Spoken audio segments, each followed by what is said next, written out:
What's up, everybody? I'm Jamal. And I'm Brandon, and this is The Way We Ball. Alrighty, everybody, we are back for episode 2 of the 2024 season. We missed you guys last week. Work and life got in the middle of the podcast, but we are back. Not a lot has happened. I didn't think we'd be having this talk, but honestly, not a lot has happened. It was probably fitting that we didn't come out with an episode last week because there wasn't much to talk about. Brandon, how's it been going since we last spoke? Just like you said, man, it's been pretty quiet. Not many moves have been made. The only big thing is officially goodbye Corey Barrett as he's off to Cincinnati, and better for it. I'm surprised he went that quickly, to be honest with you. I didn't know how big of a market there would be for him, but apparently there is one. So thank you for your service, Corey, but have a good one. And we'll see him around possibly in league play. Sorry, I didn't hear that. Was that goodbye or good riddance? I know for you it's good riddance. For me it was a nice surprise with Corey. Like without him, I don't. You cannot mention this season without mentioning Corey Barrett a part of it. You know what I mean? And in terms of recapping this season, he was a bright spot. Yeah, he was. He did surprise me. He started off not too hot, and then he had that little streak, the Scory Barrett streak. Yep. For me, it's just come playoff time. Was he ever really a threat? Were you ever really afraid of him? It felt like he hindered us more than he helped us. Because semifinals, the last 4 teams standing. That's when the cream rises to the top, so to speak. And I've not to beat a dead horse, but that midfield we have and some of these players that we have and the point that they are in their career, I really want to take advantage of that. With that being said, we haven't done much to take advantage of that. We're getting Sebas back. Is that really something to be excited about? Asked me that last year, I would have said yes. After what we've seen this year, despite a move to Brazil, he hasn't seen or done much. So, I'm harping that Scory Baird wasn't the forward to have for this current team, but we really haven't upgraded since his departure. Okay, so that kind of brings me to discussing a little bit with Sebas coming back and him trying to fit into this team now and Corey leaving.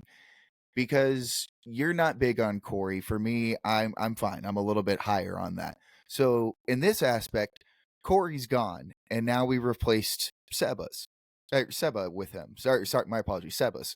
Now, with that, we still have the same amount of strikers. What I mean is, it's still Aliu and Thor behind him. Now we've just replaced Baird with Sebas. Is that a step up in your mind?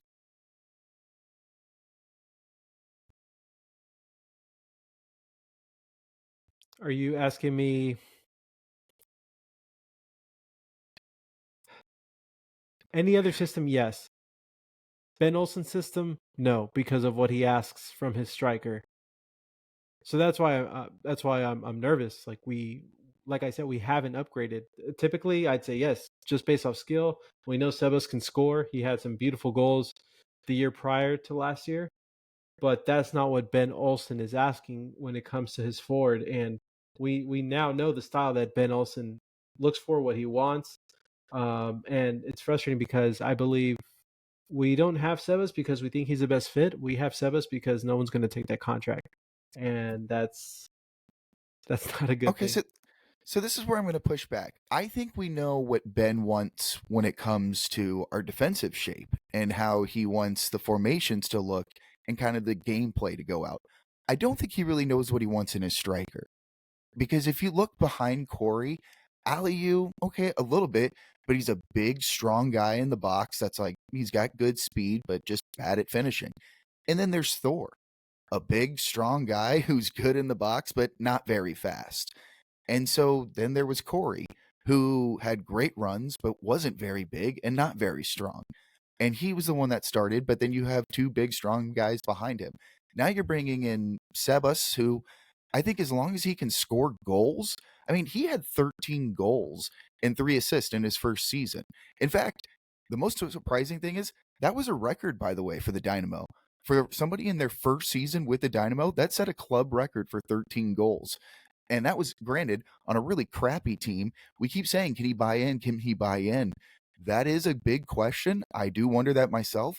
But I do think in terms of getting a better striker than Corey, somebody that can score goals, yeah, I think we upgraded. Has he been doing it recently? Yeah, no, blah, blah, blah. But he has proven in the MLS that he can score. I think we've solidified this midfield and this defense that I'm willing to try it out now. I'm talking myself more into it at this point because his ceiling has just cracked and now he's all floor, man. Like we got to see like in terms of his price because he's at his lowest point right now on the floor. So if he can play really well and have this comeback tour, then maybe we can actually make some money off this guy. Well, I mean, to your point, Olsen has only been able to select one of those strikers, which was Aleu. Thor was grandfathered in when he got here. Sebas was Yeah, but he Pat's kept him. decision. Well, I know, but I mean, what's he gonna do? He doesn't have any strikers. I feel like he was kind of the hand was kind of forced to keep him. I mean, it does I don't it doesn't look like we have that much cash to spend on a striker. The striker that was picked under his regime was just Aleu. Again, I've said it before. I don't like the fact that Pat broke the record on a signing fee when we didn't have a coach in place, and the coach that ended up coming lasted for like half a season. So now we're in the situation that we're in, and it's frustrating because again, Herrera's not going to get younger, and we have a good team. We just don't have the most important piece when it comes to scoring goals, which is the forward. So I'm with you that Sebas can score. We saw it. The proof is in the pudding, so to speak. But I'm just concerned that he's not going to get the playing time. I'm concerned that the style's not going to fit him. At the end of the day, if Herrera likes him and Herrera can feed it to him, nothing else matters. Um, I I'm very curious to how this is going to play out, how this season's going to play out with Sebas coming back and Olsen seemingly having to play him. I feel like we're just cornered into playing him not because of choice but because of necessity. Well, then, kind of going to that. So then he's going to have to play because you just mentioned we kept Thor because we're depleted at that. So I think he will get games to prove it unless we do something in the transfer market. Now, I'm going to throw out some names for you here of some available players. This is strictly like guys that will be out of contract and looking for other clubs. I threw in some names that are semi kind of a stretch, but you'll also see with their age, it could actually genuinely happen. So the first one that is going to be available in terms of a forward that's MLS proven is Michael Barrios. Now I know that's not very popular because he was a Frisco player for a long time, but he was a productive Frisco player there for a long time. He was with the Galaxy in Colorado for this past 2023 season. 26 games, 3 goals, 3 assists.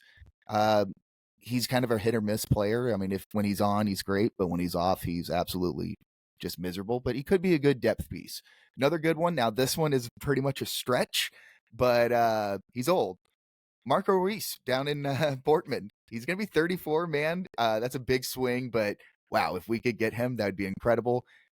Again, he's going to be out on his way out. They don't think that they'll sign him, but I think he's still got some champion leagues here left in him, but that would be a fun one.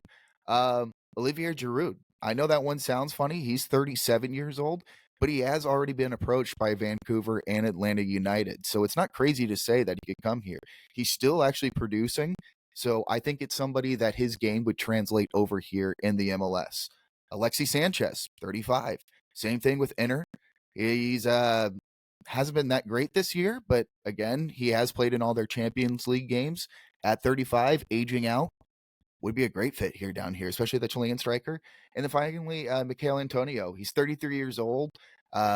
He's at West Ham. He's been really productive for them, but he's kind of been their only striker, and now he's aging out. Would be a nice little steal. So those are some players that are going to be out of a contract here and available for us. Some of them are a stretch. What do you think, Colb? There's some of the strikers that are available for you right now. I like how you started so unassuming with that first pick, and then it just went to Giroud and Marco Ruiz and Yeah, all but these big 37 names. years old, 35, 33. I mean, It's not out of the question. And also, Giroud has been pursued by MLS clubs. Alexis Sanchez, I could easily see him in an MLS kit. I mean, these aren't that big of a dude. Messi's here. Are you kidding me? At this point, like anybody can genuinely come here. Oh, I believe that they'll come here. I just don't know if we're going to spend the money. Um, so that's my only thing. I don't have a reason not to think.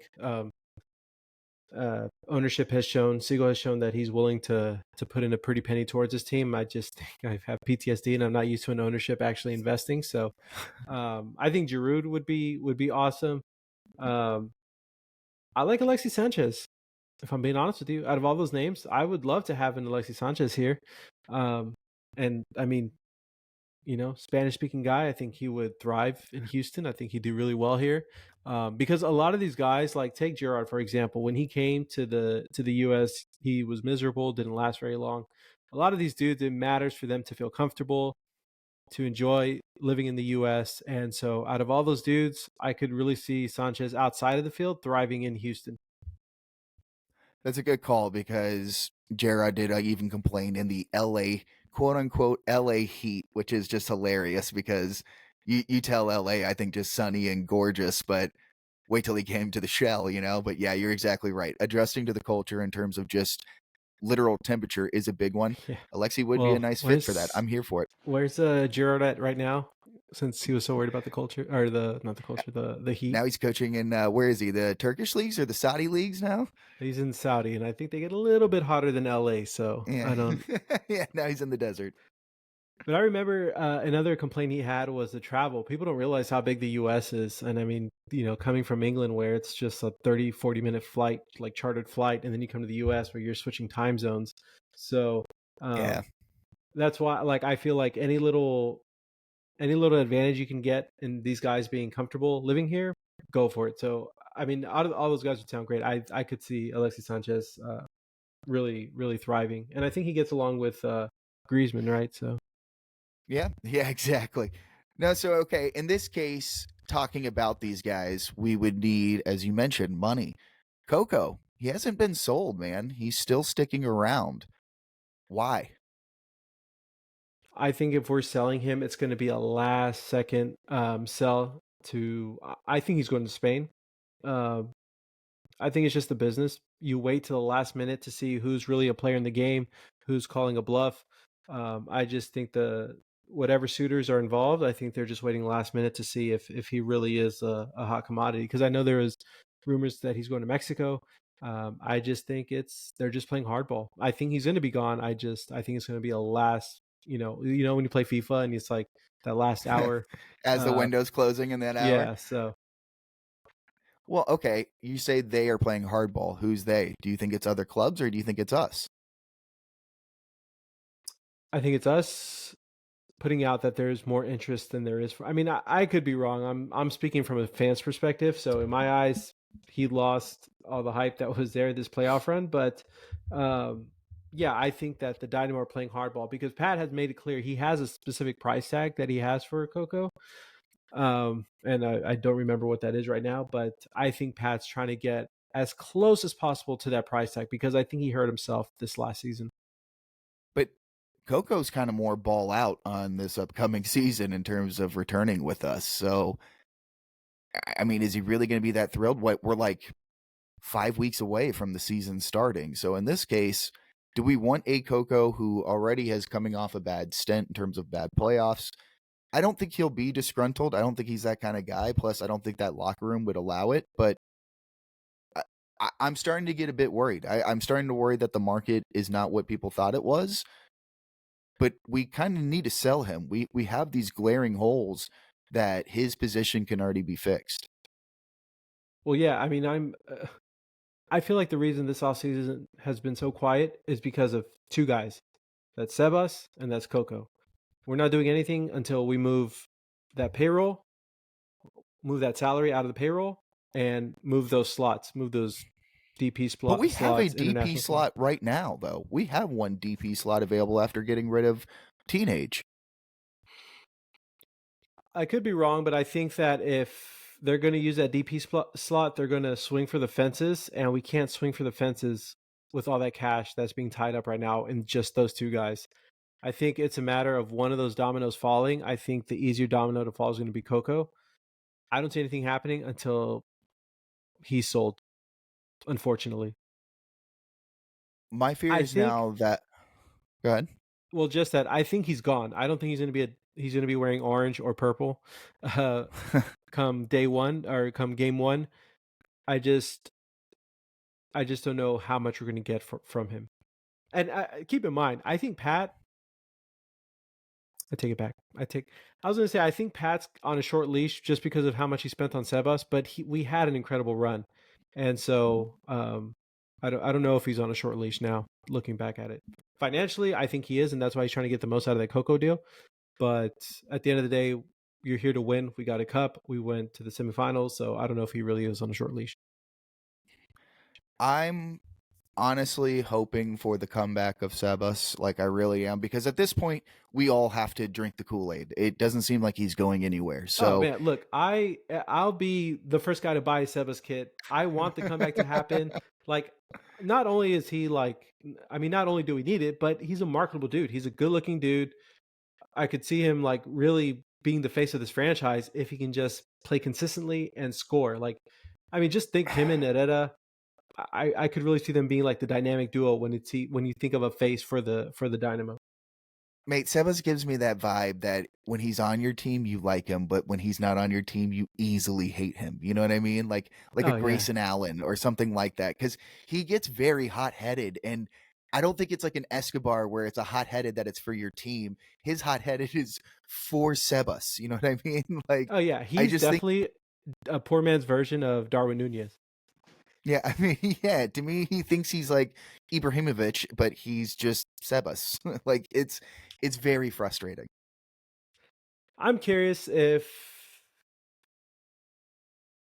I was gonna say ball in or ball out, but just we'll save that segment. But like, do you think Sebas came in, tail tucked under his legs, kind of like, "Hey guys, I'm willing to give this another shot," or do you think he came in like, "Yeah, fuckers, you wanted me back because you saw what you don't have without me"? So, which scenario played out? Scenario one, he came in apologetic, or scenario two, like, I'm Two, back, like, baby. because two, because you went home to your home, like to a league that you dominated in before, and was embarrassed. Like, no goals. I think what I don't even, I think he came away with one assist or even not one Maybe, assist. and it Like, was like a late. played 13 games. Yeah, like, it's just, I think you got embarrassed going back to a place where you had an opportunity to show everybody that you could score goals, and you didn't, man. Now you're coming back.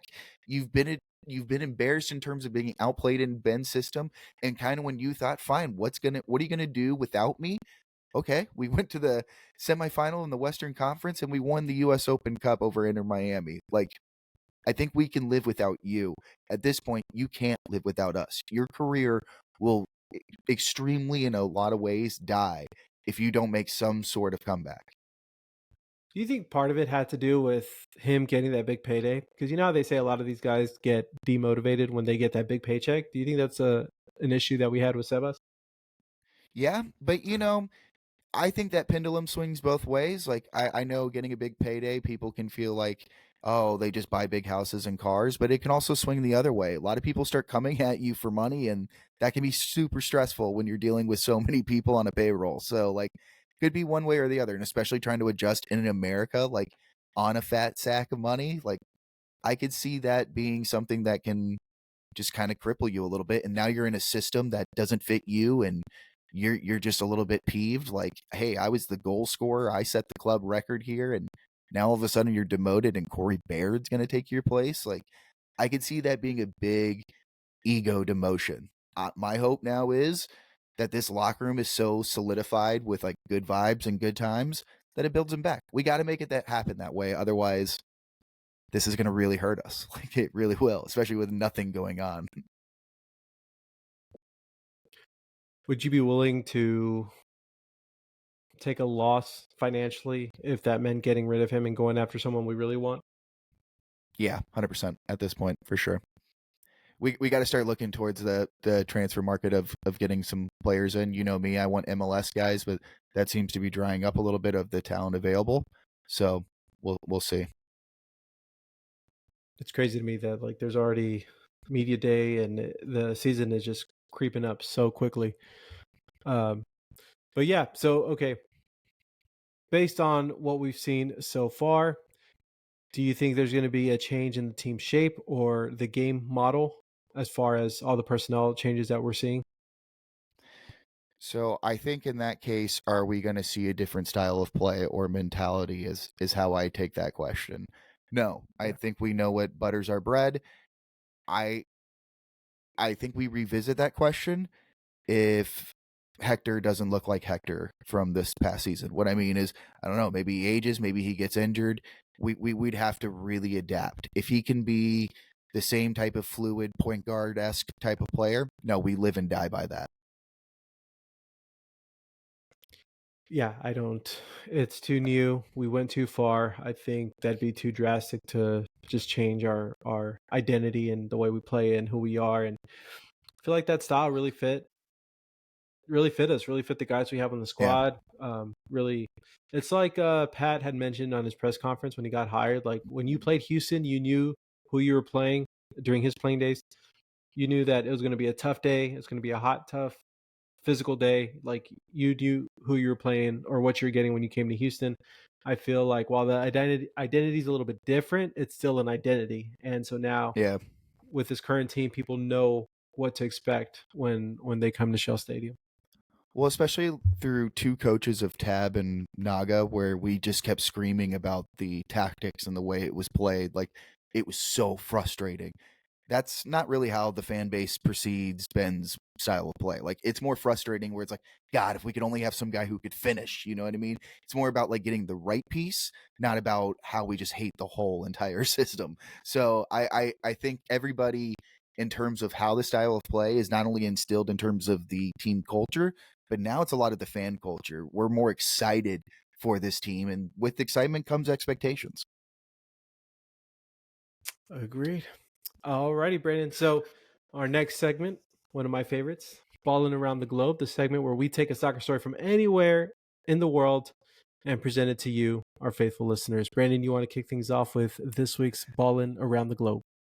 I do. As always, we'll start with questions as well. But for this installment of Balling Around the Globe, we will go to West London and we are going to Chelsea. Now, Jamal, my question to you is what is a fruit, or my apologies, what is a vegetable that you would consider should be banned? And not only just banned, it would be a crime for you to be in possession of. Oh, peas, easily. Oh, well. Why? Why do you just hate peas? I love vegetables. I'm a big vegetable guy. I cannot do peas. Can't do it. Well, no, actually, I didn't know this, but Chelsea celery is extremely banned. Do you know why? They don't like wings and what is it? Wingstop? I don't know.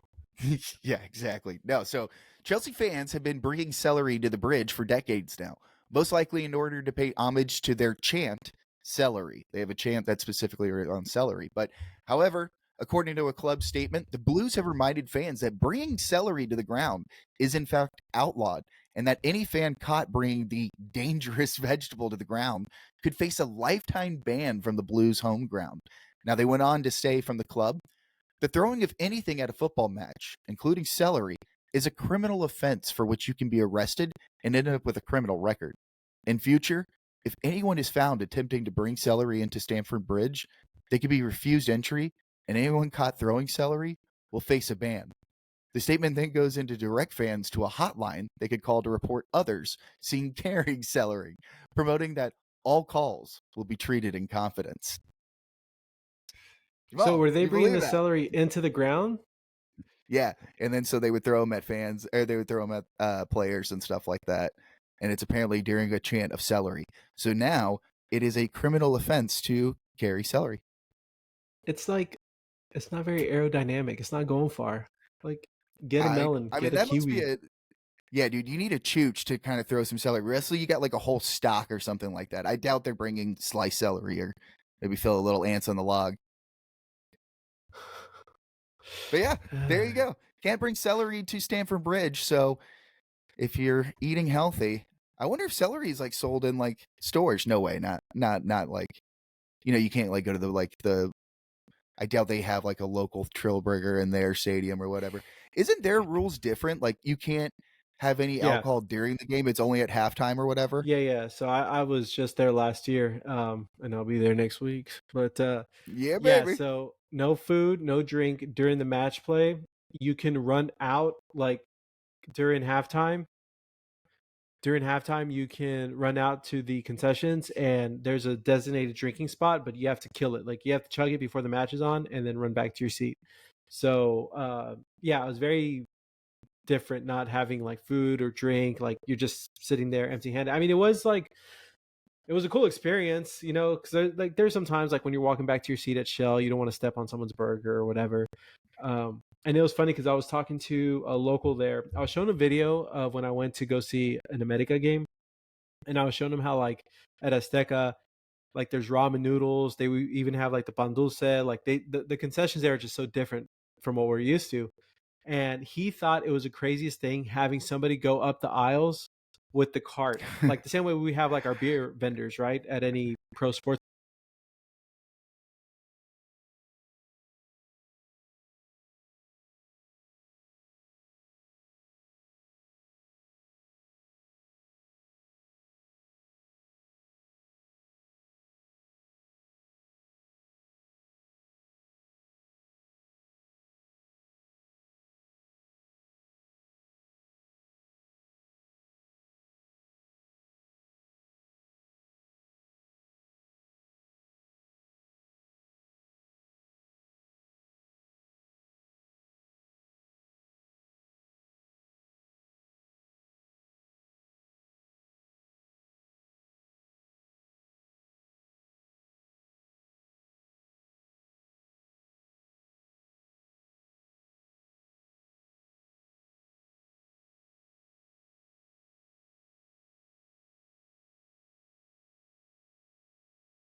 Unlike a lot of like even our fans, and this isn't a bad thing at all, but their chants are very choreographed, and it's like, okay, from at the 25th minute we're going to chant this, at the 30th minute we're going to chant at this guy.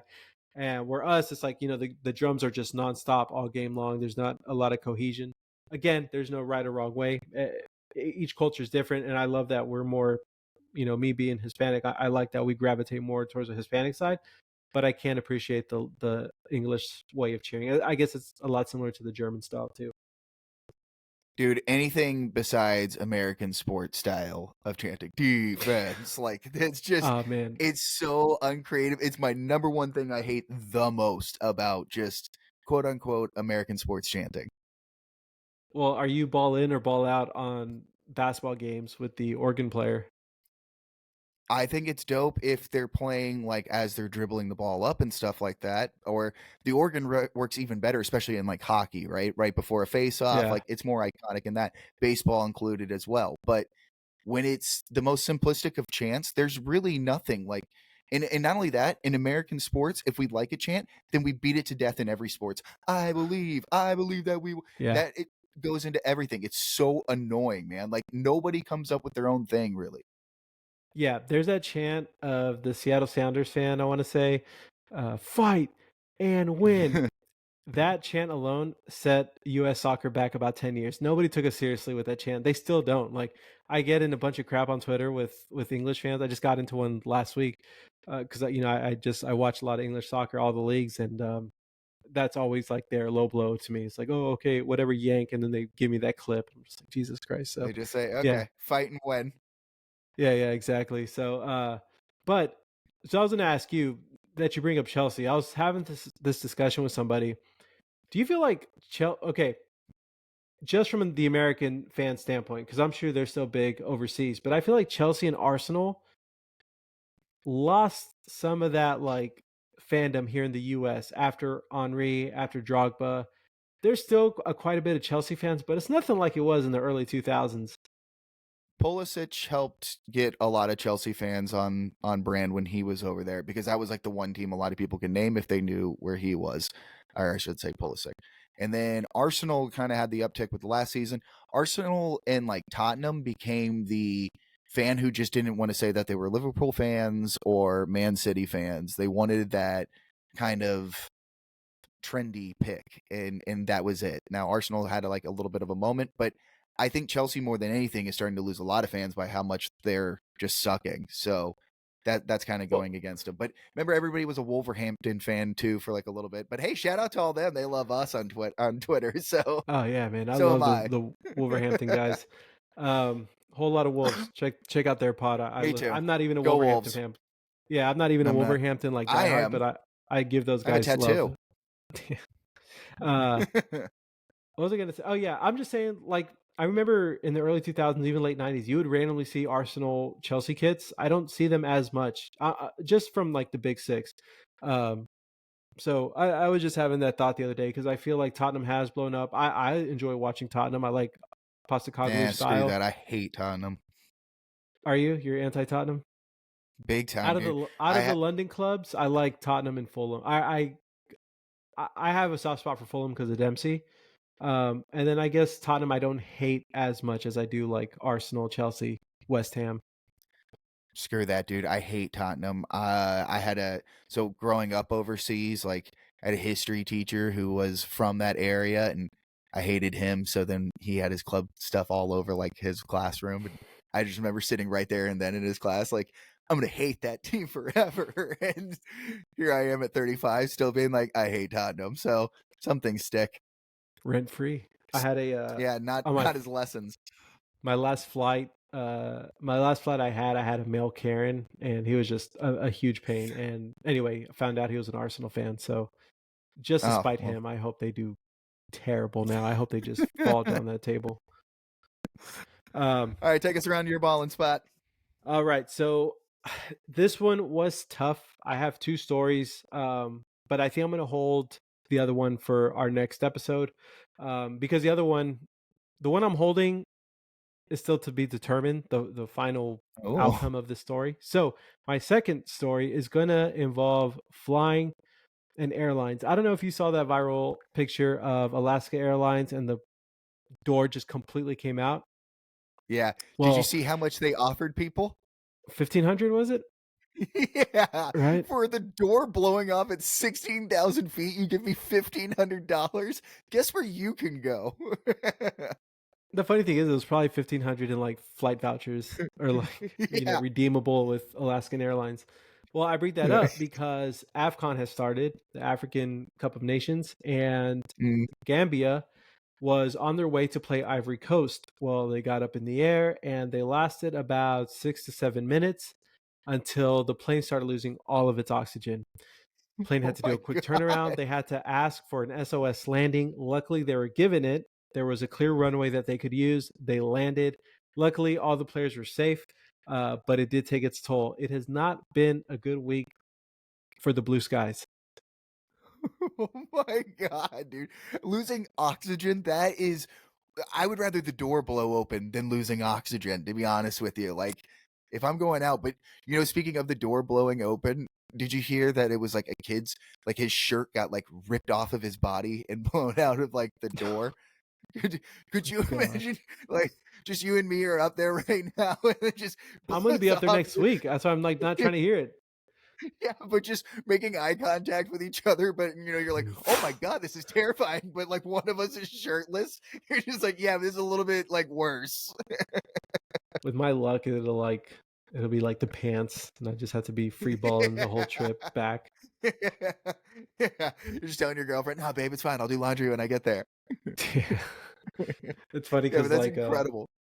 yeah, and so the reason that was such a big story, well, the reason it was like all over my timeline, the left back plays for Wrexham, Jacob Mendy, who has a crazy story. I don't know if you remember the series. He was born in Africa, lived in Spain, moved to Wrexham, learned English just because of to play in the English league. So really impressive dude. But he was on that flight. He said he was fine. He really didn't notice it. I think it affected more of the older guys, like the training staff. But first was carbon pressure, was losing carbon pressure, then the oxygen. But I think they had landed by the time anybody could really feel anything in their lungs. But scary sight, man. Oh my god. Well, like you said, luckily everybody's good, but enjoy your flight, brother. That sounds sounds like you're going at a good time. I'm taking the red eye, so knock out. If something happens, I'll be asleep. I think you're taking the exit and at 28,000 feet, so I don't think you have to worry about what time it is. Well, just make sure you pick your new co-host wisely. Big shoes to Yeah, fill. yeah, exactly. Like, hey man, you got to edit.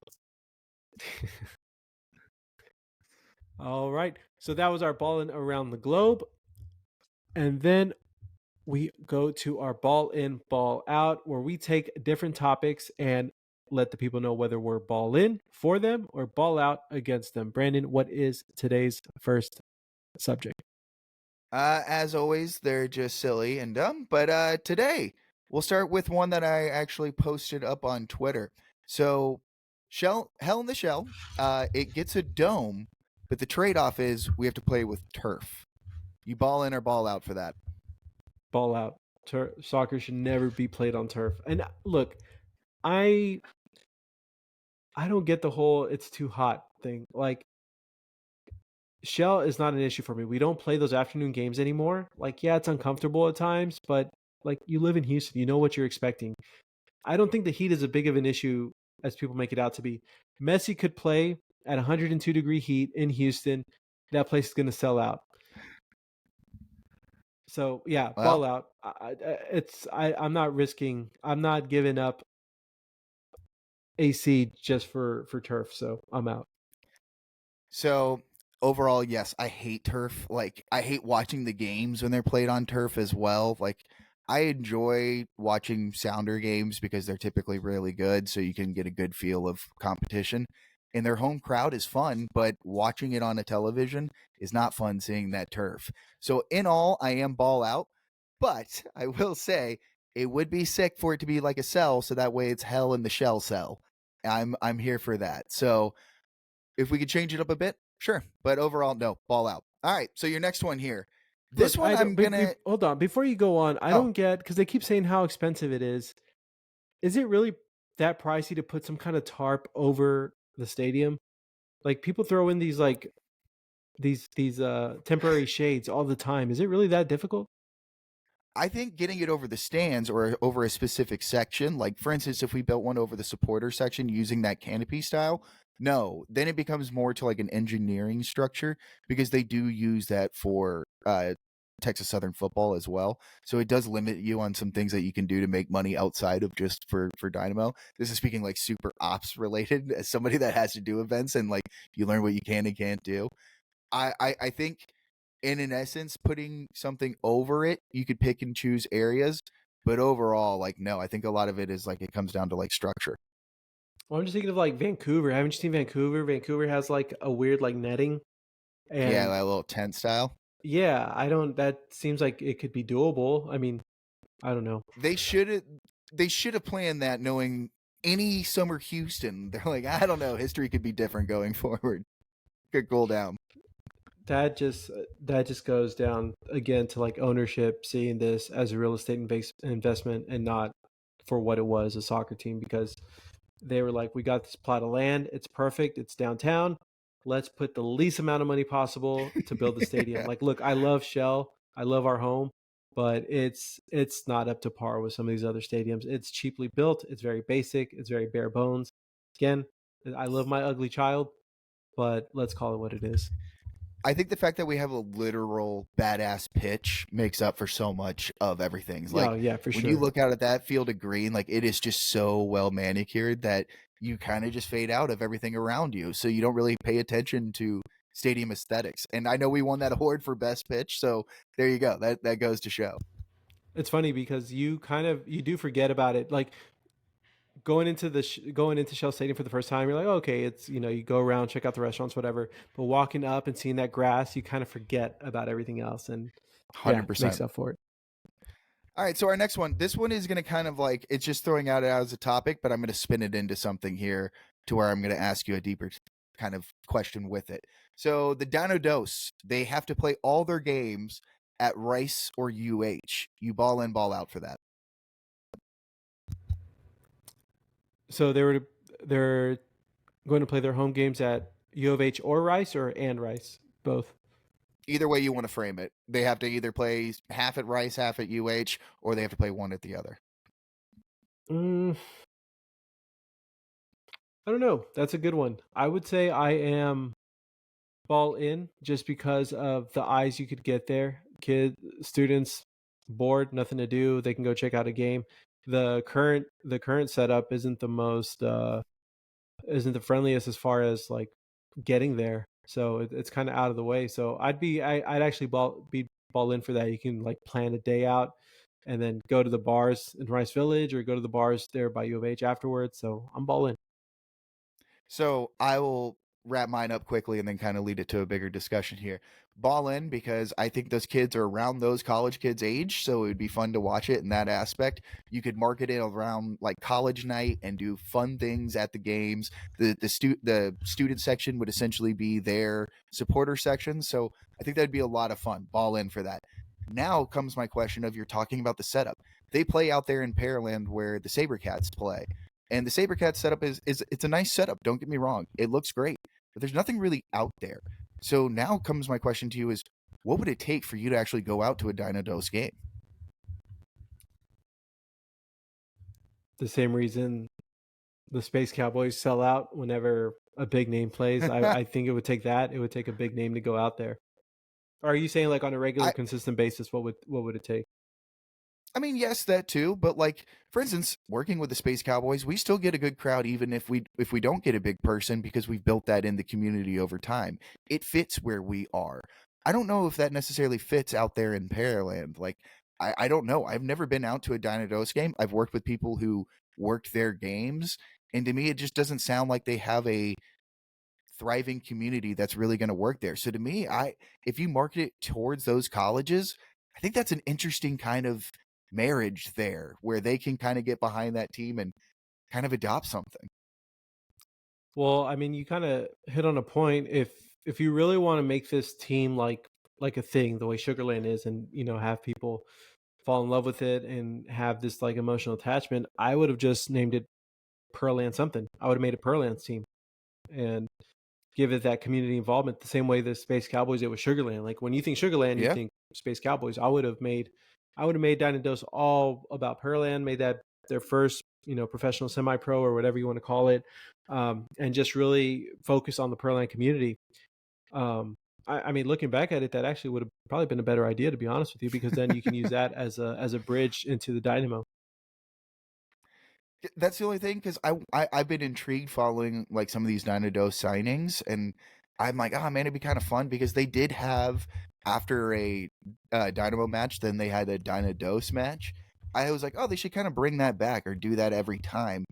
But I don't know. I didn't stay around last time. I don't think many people did that time either.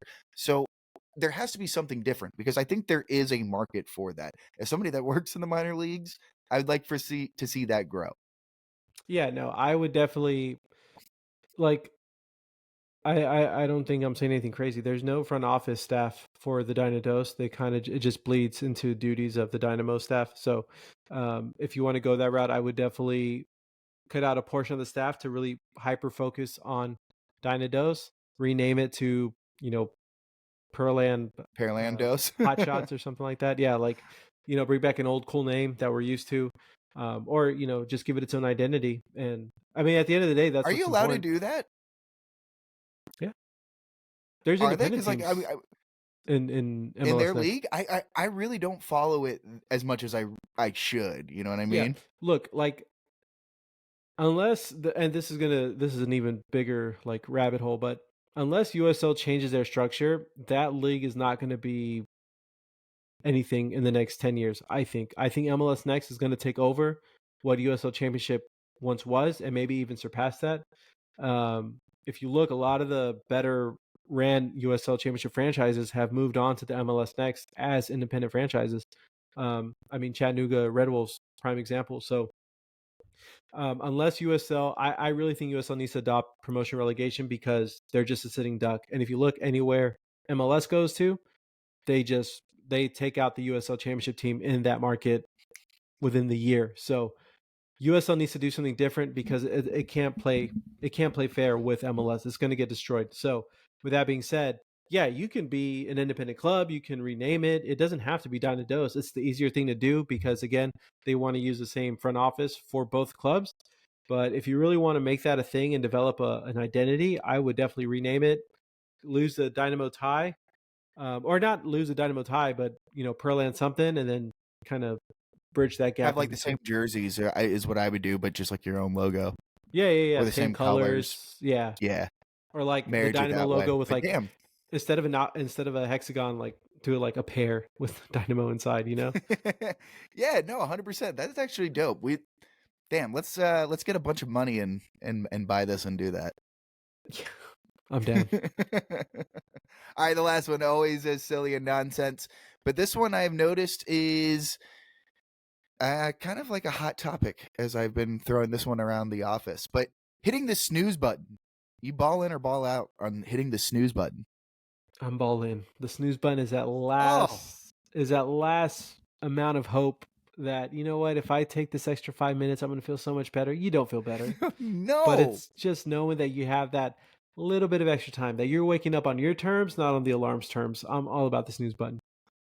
mate, I am proud to say I have literally never hit the snooze button in my life. Like I have never set an alarm and when it's gone off, just clicked it and gone back to bed. Like it's never happened. If I set an alarm and it goes off, I get up. So every morning when my alarm goes off for work, it is so regulated that my dogs jump out of bed because they know we're going outside to go to the bathroom because that is how we go and flow. So every time I have an alarm go off, it is like a Pavlov dog. So like if I set one for like 9:30 at night for some reason, because I'm like, oh yeah, I got to pick that up, and it goes off, you just see my dog just like start running for the door, and you're like, all right. But are you naturally a You morning sound person? underqualified to speak on it. I'm everything kind of person. Like I don't really. I'm not one of those like, oh, you don't wake me up and talk to me before I have my coffee. I can wake up and do things. Yeah, that sounds like what a morning person would say. But like I mean not really. Like I also sleep in when I have free time, you know what I mean? Like if I don't have work the next day, I can sleep till like I can sleep in with the best of them. I'm not up at like 8 a.m. and like folding laundry or I anything say like sleep that. I in wake up is and like like play 8:30 video for you. games. No, man, I can push it to like 10:30. Watch out for this guy. But I mean, I also don't really sleep that much. Like sleep isn't my game. So hitting the snooze, that's not a problem for me. That's my starting gun. Well, I'm going to throw a curveball. It's not really like a ball in or ball Ooh, out segment. But this ballish. weekend, or can you hear me? Yeah. Oh, okay. My earbuds went off. This weekend, I was gifted a Lego set of Anfield, and I am ashamed to admit how much fun I had building that thing. I opened it, and I was like, oh, I'll give it 10 minutes. I was stuck for hours building this little thing. And how long do you think it is until we get a shell Lego set? Look at that bad boy. Oh, dude, that thing's dope. I can't believe you built that, man. I honestly like I was never a Lego kid. I don't know if I've ever like built anything sustainable for like Neither was I. from And I'm like Legos. extremely pissed off at my parents for not giving me Legos. I was like, dude, I would have had a blast. I mean, I would partake in like other activities and then do Legos would be more my speed. I don't know, but I love this. So, Ted, Make some calls. We need a shell Get Lego some set. Legos. Hell in the Shell Legos. I'm all for it. I would be dope for that. Yeah. No, but that's sick though. That's a tight little thing. If you buy a second one, put it together for me, and then send me that. Well, I mean, I might when I go up there if because this isn't the like official Lego set. It's like the off-brand Lego. So if I find the actual Lego, I'm buying that, and you can have my my scraps. Oh, I do want that one. Yeah, then 100%. I genuinely do want that. I know Just you don't take glue it credit. or whatever, and then they don't like come apart. I'm totally taking credit for it. Yeah, I spent hours doing that.